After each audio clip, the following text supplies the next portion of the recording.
Hello, hello, hello. Happy Friday. Margaret Lloyd here with the Eternal Shift New Life. Today we're going to talk about after breaking up with a narcissist. What not to do. We're going to dive into this and we're going to know exactly what we need to do and what we don't do. Okay. Ending a relationship with a narcissist can be emotionally and psychologically draining experience. Yes, it can. And the reason for that, my belief, the reason for that is because the narcissist has taken so much out of your brain. They have removed the good out of your brain. Is the best way that I can describe it. Because I used to be a good, caring, loving, kind person. And I lost a lot of that being married to a narcissist for over 30 years. I'm getting it back because I like it. I like being a nice, kind person. I don't like being a toxic, nasty person because that's how I felt I was. So we're going to change that. Okay, I need to do something here. Let's see.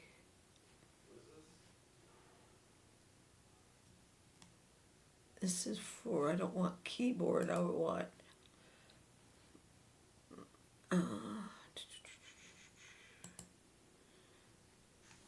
my devices. Here we go, my mouse. Mouse. There it is.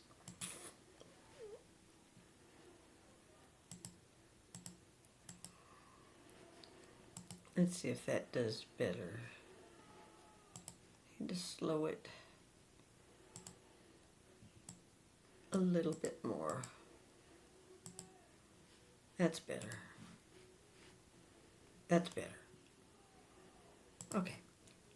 Okay, so draining experience, the manipulation, the gaslighting, the emotional abuse often leave deep scars that take time to heal, and they do. They leave you with so many internal scars. And it takes time to heal.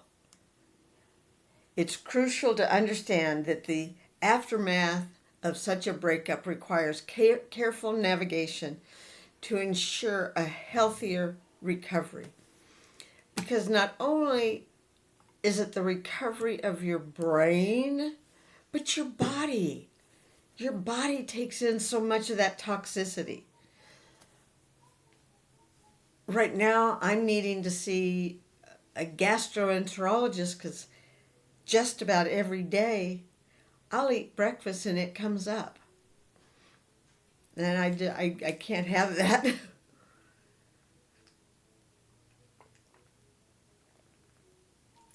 I don't want to lose any more weight. I don't want to gain weight, but I don't want to lose any more. What are the 5 things to never do after breaking up? The 5 things to never do after breaking up with a narcissist are engaging in communication,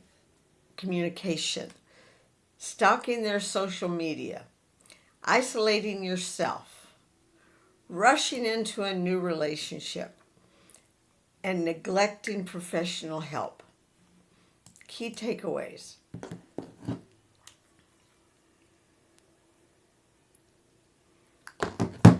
Are going to be, in fact, I met a gentleman on Facebook.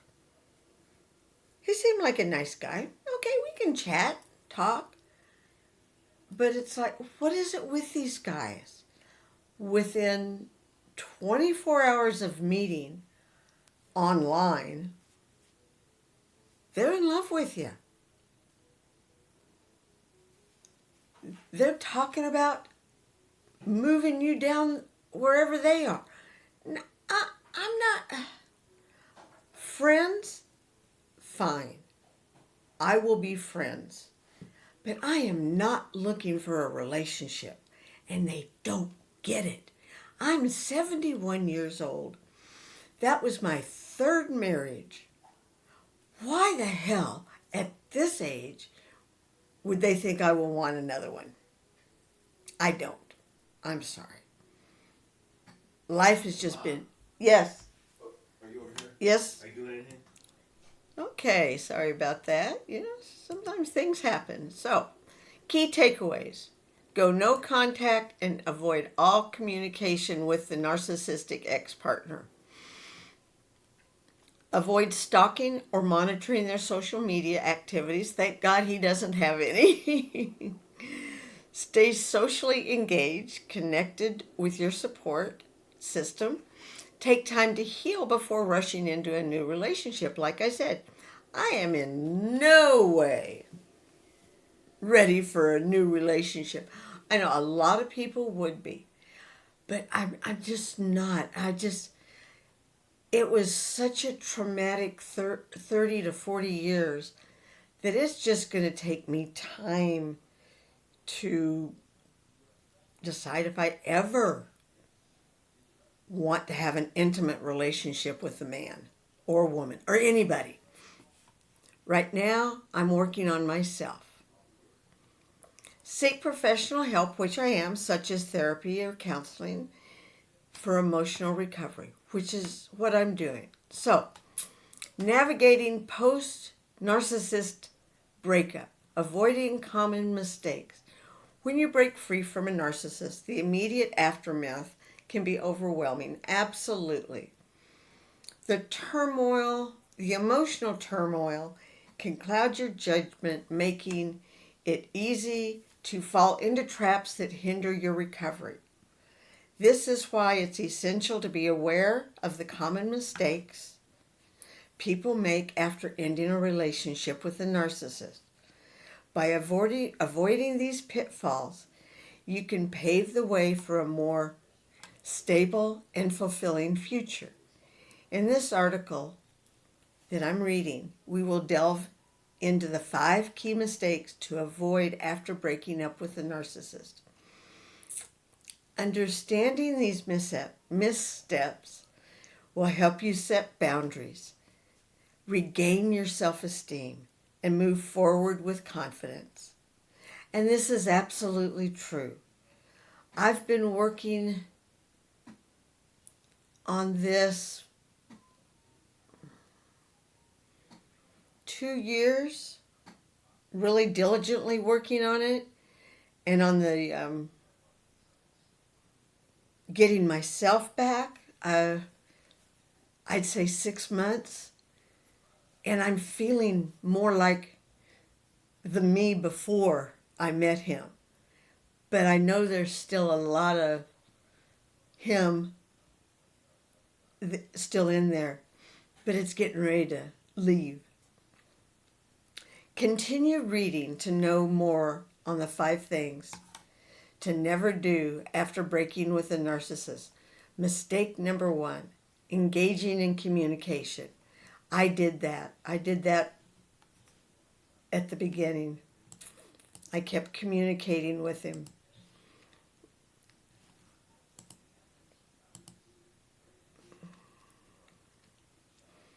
After ending a relationship with someone suffering from narcissistic personality disorder, it's crucial to prioritize self-love and seek guidance from mental health professionals. Engaging in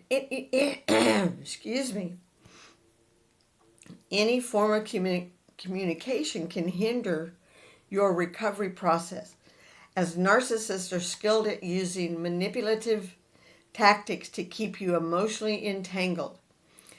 They may employ guilt, charm, even threats to draw you back into their web, reopening emotional wounds and causing self-doubt, anxiety, and depression. Absolutely.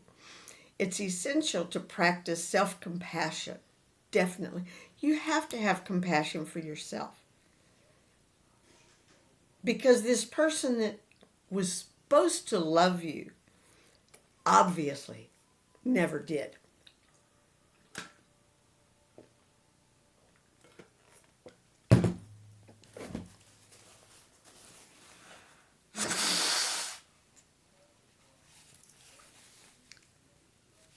It's essential to practice self-compassion, recognize the importance of cutting off all contact, and focus on your healing journey. By doing so, you can move on and regain control over your life, free from the narcissist's influence. Practical steps to enforce no contact. To protect your emotional well-being, it's crucial to enforce a strict no contact rule. This means cutting off all lines of communication with your narcissistic ex-partner. Number 1, start by blocking their phone number and email address. Done. Remove them from social media accounts to prevent them from reaching out or monitoring your activities. Done. It may seem harsh, but it's necessary a necessary step to reclaim your personal power and begin the healing process. Seeking support from friends and family can also be invaluable during this time. Absolutely, and I've done all of that. Let them know about your decision to go no contact and ask for their help in maintaining this boundary. Your friends and family can also provide emotional support and help you stay accountable to your commitment. Consider seeking professional guidance from a therapist who specializes in narcissistic abuse recovery, which I have done. They can offer tailored advice and coping strategies to help you navigate this challenging period. Importance of no contact in rebuilding self-esteem. Enforcing a no contact rule after a breakup with an individual who exhibited abusive behavior is crucial to reclaiming your self-importance and embarking on a journey of self-healing. Absolutely. Absolutely. I used to think of myself as less than human. The way I was treated, I was just an animal to him. Animal that he wanted to watch have sex.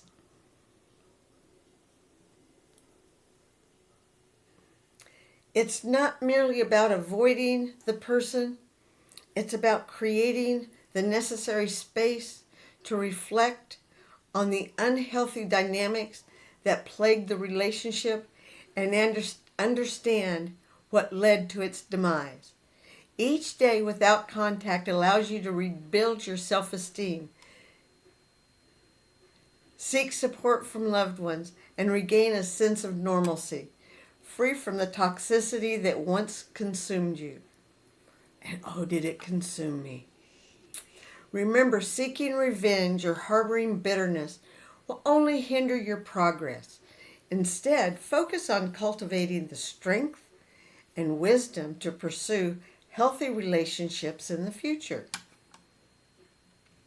Setting boundaries and prioritizing well-being.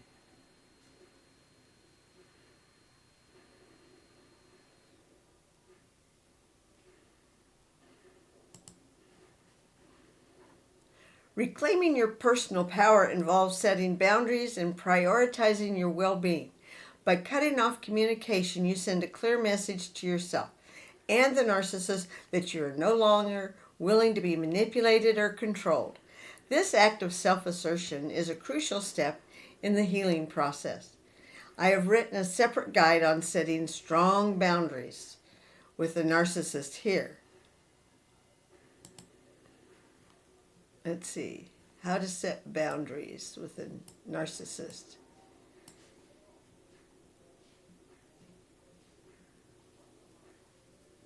Narcissists lack empathy and have an excessive need for admiration and frequently violate others' boundaries.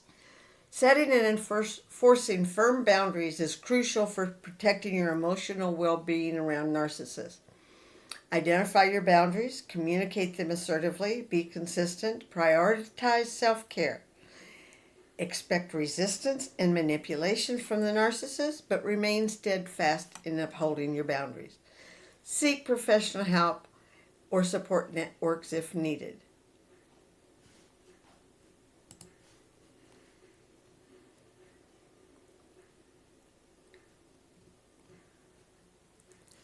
Engage in hobby. Focusing on self-healing means dedicating time and energy to activities that nurture your emotional and mental health.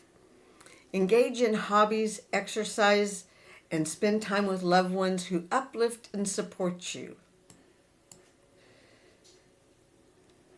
These positive experiences can help counteract the negative impact of the narcissistic relationship and contribute to your well-being. In summary, avoiding communication with a narcissist is a vital step in your post-breakup recovery. Absolutely. Haven't seen him in almost 2.5 years. Won't see him again until Tuesday.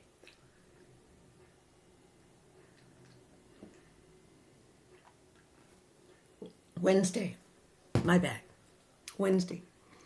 It helps you break free from their manipulative tactics, protects your emotional health, and allows you to focus on rebuilding your self-esteem. By enforcing a strict no-contact rule, you can pave the way for a healthier, more fulfilling future. Stalking their social media. Mistake 2. Again, this is something that I don't do because he does not have a social media. But if he did, that would be one thing that I probably would do. And you shouldn't. You don't need to know what they're doing. Why care? Why care? You don't need to care. Don't care. Leave it alone. Back away. If you live near them, don't even drive by their house. That's a bad thing. But that's what, before social media, if you broke up with somebody, that's what everybody always did. We'd drive by their house. It might seem harmless to check on if they're home, if they're parked in somebody else's driveway. But at this time, don't. If it's a narcissist and you're not, stay away from them. It's detrimental to your emotional well-being. You don't need to do it.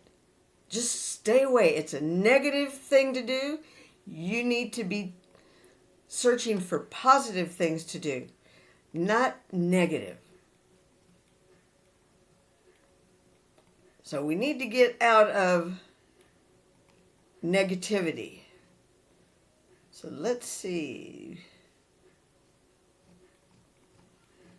Number 3.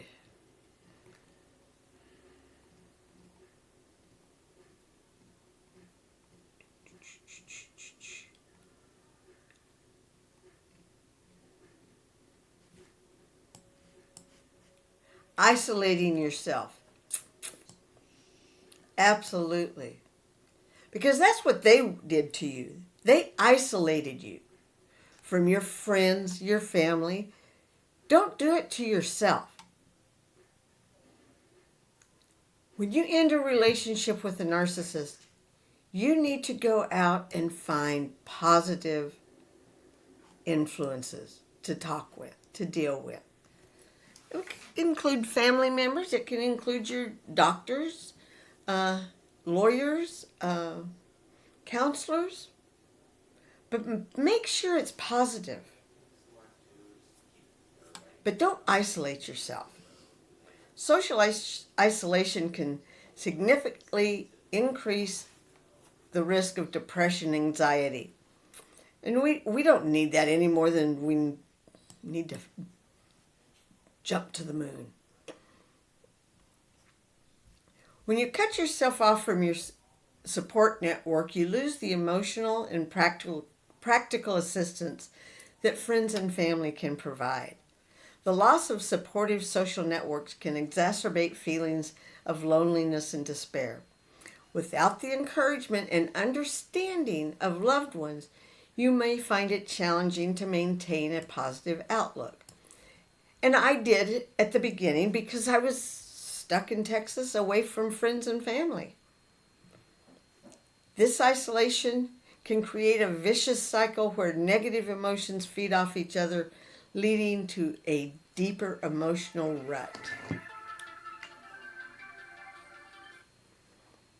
It's crucial to recognize that isolating yourself can hinder your narcissist breakup recovery and prolong your healing process.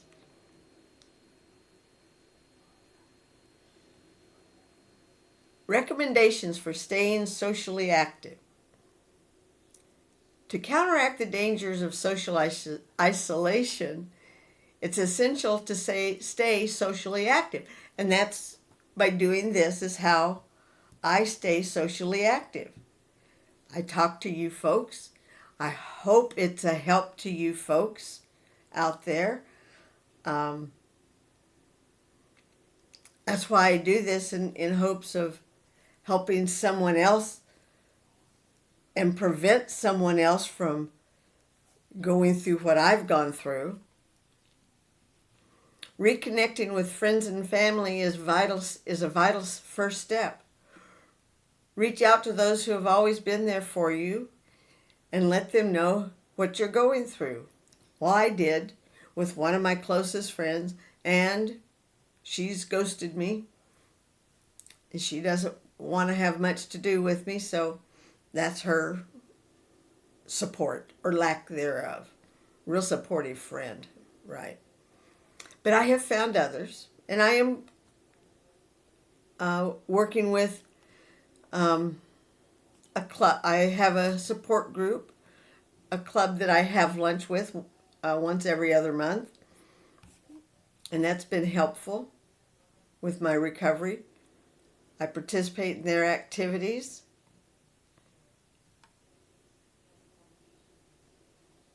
Positive outcomes of remaining engaged. Staying socially active with offers numerous positive outcomes that can enhance your emotional well-being. One of the most immediate benefits is improved emotional health. Absolutely. My emotional health is so much better than it was 2 years ago. Interacting with others can provide a sense of belonging and reduce feelings of loneliness. It just makes you feel better. Build new relationships, healthy relationships. Stick with positive thoughts. I work out with a nice group of people at Steel Fitness, and I'm going to start Pilates tomorrow. So I'm going to be getting myself out there. It's in different ways.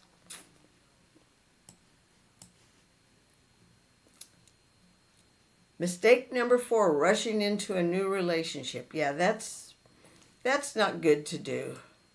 Rule of thumb used to be wait a year before you even think about it.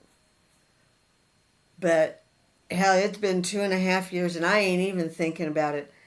I have people trying to be my boyfriend, but I'm not interested.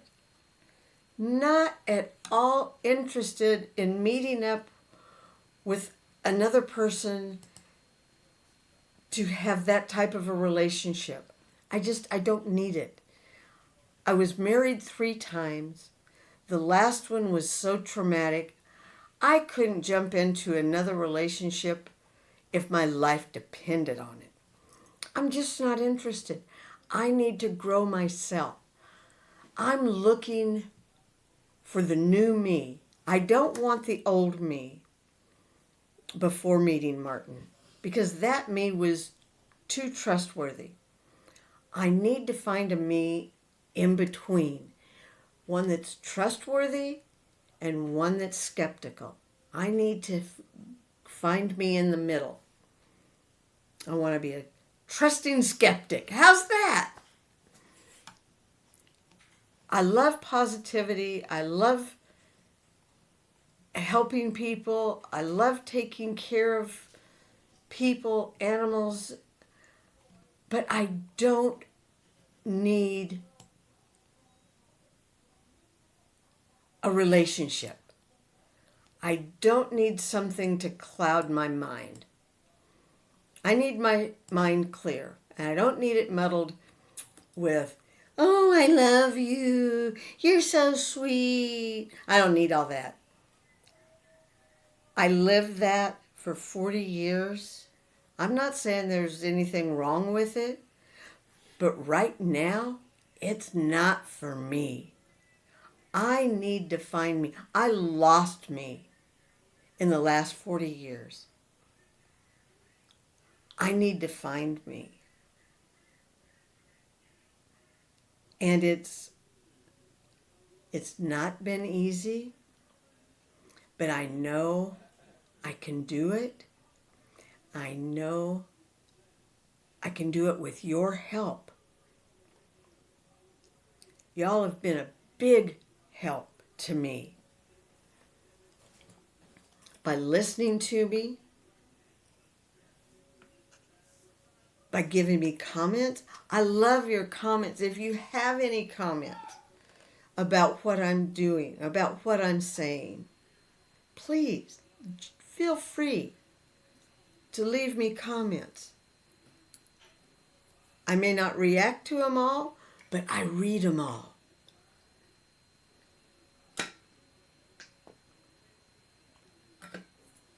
I read them all. I read all your comments. Some of them make sense, some of them don't. But that's okay. Because we're all healing together. I want you to help me heal, and I want to help you heal. Let's do that together.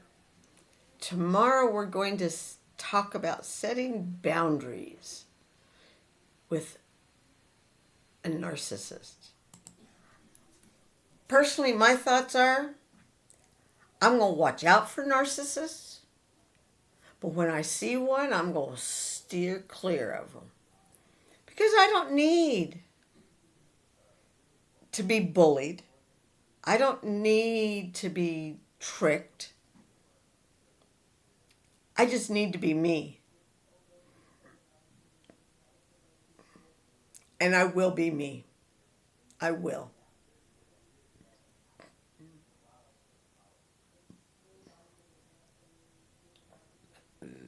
I will be a new me, a better me, a happier, healthier me. And that's what's important, is being happy and healthy. That's the most important thing. And that's what we need. I need my doggy healthy. I need my kitty cat healthy. I need my family healthy. And my family is getting healthy now that I have left a narcissist, because all my family, my children, hated him. And they're glad he's gone out of my life, as am I. So here, have a wonderful Friday. Last day of the week, 3rd day of January 2025. Peace and love. Take care of yourselves. Don't forget to like, subscribe, share, comment. Please, I love to hear from you, because it helps me help you.